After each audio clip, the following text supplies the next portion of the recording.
মদ্যপ গাড়ি চালকের বিরুদ্ধে অভিযোগ, আহত ডেলিভারি বয় হাসপাতালে ভর্তি। কি ঘটেছিল জানবো, অনুপ রয়েছে আমার সঙ্গে। অনুপ, কিভাবে ঘটলো এই দুর্ঘটনা এবং তারপর কি হলো?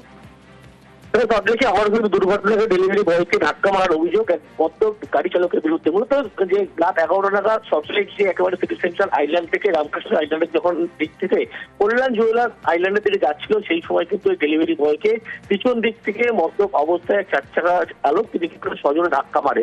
এরপরে তিনি যখন ছিটকে তার গাড়ির উপরে পড়ে, তাকে কিন্তু বেতরক মারধর করা হয় বলে এমনটা অভিযোগ। এরপরে বিধাননগর উত্তর থানার পুলিশ সেখানে পৌঁছানোর পরবর্তী ক্ষেত্রে এই মদ্যপ অবস্থায় চার চাকা যিনি চালক ছিলেন তাকে ইতিমধ্যে আটক করা হয়েছে। গতকাল রাতেই তাকে আটক করা হয় এবং পুলিশের পক্ষ থেকে ফুটেজ খতিয়ে দেখা হচ্ছে এবং তিনি এইভাবে বেপরোয়াভাবে গাড়ি চালাচ্ছিলেন, মদ্যপ অবস্থায় ছিলেন এমনটা জানতে পেরেছে। যদিও পুলিশের পক্ষ থেকে সমস্ত রকম ব্যবস্থা নেওয়া হয়েছে, এমনটা পুলিশের পক্ষ থেকেও স্পষ্ট করা হয়েছে। ধন্যবাদ অনুপ।